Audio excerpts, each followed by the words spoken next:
Hello dear viewers, welcome back to my channel, and today we'll be talking about the October 2020 horoscope reading for Gemini. So let's get right into it.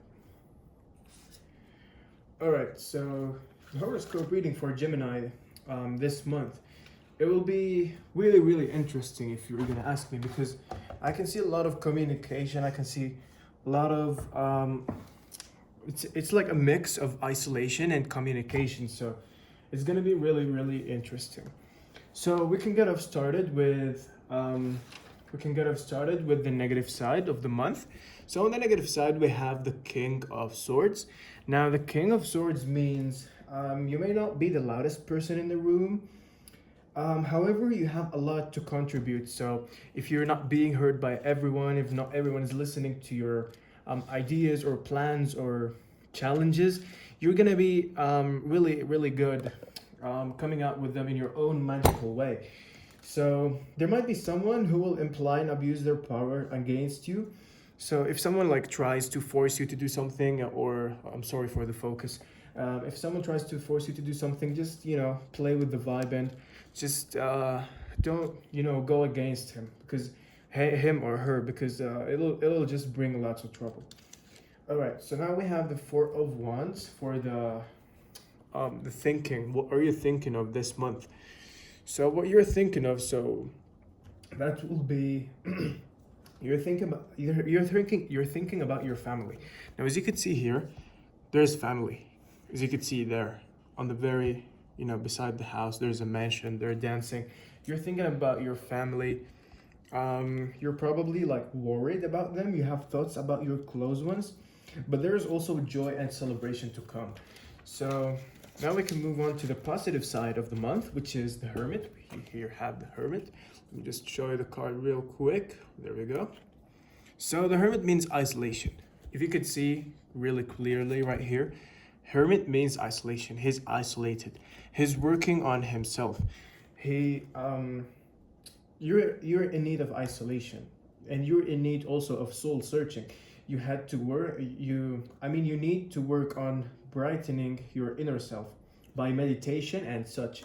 So you could meditate a couple of times. You could use tarot, or you could also use the pendulum, or whatever ways you have to meditate and explore your inner self.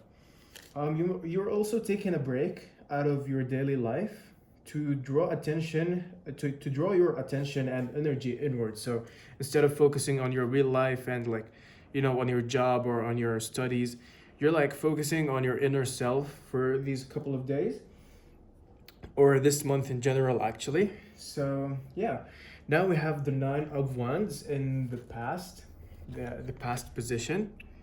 Okay, as you can see, he's protective, but his protection is from wood, so it's not that firm. So you were scared, defensive. You're afraid you might not be financially stable. So now is the time of relief. As you could see right here, you're working really hard. You're having you work extra hours. You work really hard, and after that, you're currently focusing on your work, or maybe a business actually. You're so hardworking, very dedicated into having a better future. So the better future will come right here in the Ten of Cups. So your Ten of Cups would be you finally reached stability. As you can see right here, you can sense stability. You can sense happiness, joy, and celebrations. So you've reached your happy state, a stable state, and you've fulfilled all your goals. So this is going to be a pretty quick reading. In the position of the advice right here, we have the Nine of Cups right there. Now in the Nine of Cups, what does it mean? It means that all your wishes are granted, but you must not be lazy. As you could see, he's just sitting on a chair. He's not doing anything. He's just showing off what he did, or his achievements, or what he acquired. And you must not be lazy. You must be happy, and you just need to be contented with what you currently have. All right, so in the secret, or what is hidden from you this month, you have the Lovers. You have a secret admirer, someone who's crushing on you. That sounds interesting. Someone who's afraid to confess. You might be neglecting or forgetting your romantic life as well. So you need to give that some attention. All right, now comes to the last card, which is the result card. Here we have the Two of Wands. Now the Two of Wands, you might have choices to choose from. So even if you have choices, you won't have doubts. You won't have second thoughts. You're gonna be firm, quick, and you're probably choosing the right choice. You have a good look on things. You have a good vision, a long vision. You're gonna be so successful in the coming month, and you won't have any doubts while making choices. You're gonna be quick. You're gonna have a firm choice. You're gonna be stable. And the advice again: don't be lazy. Be happy with what you have. And yeah, that's it, I guess, for this month. As for Gemini 2020 October, I hope you enjoyed this video, and I'll see you in the next one.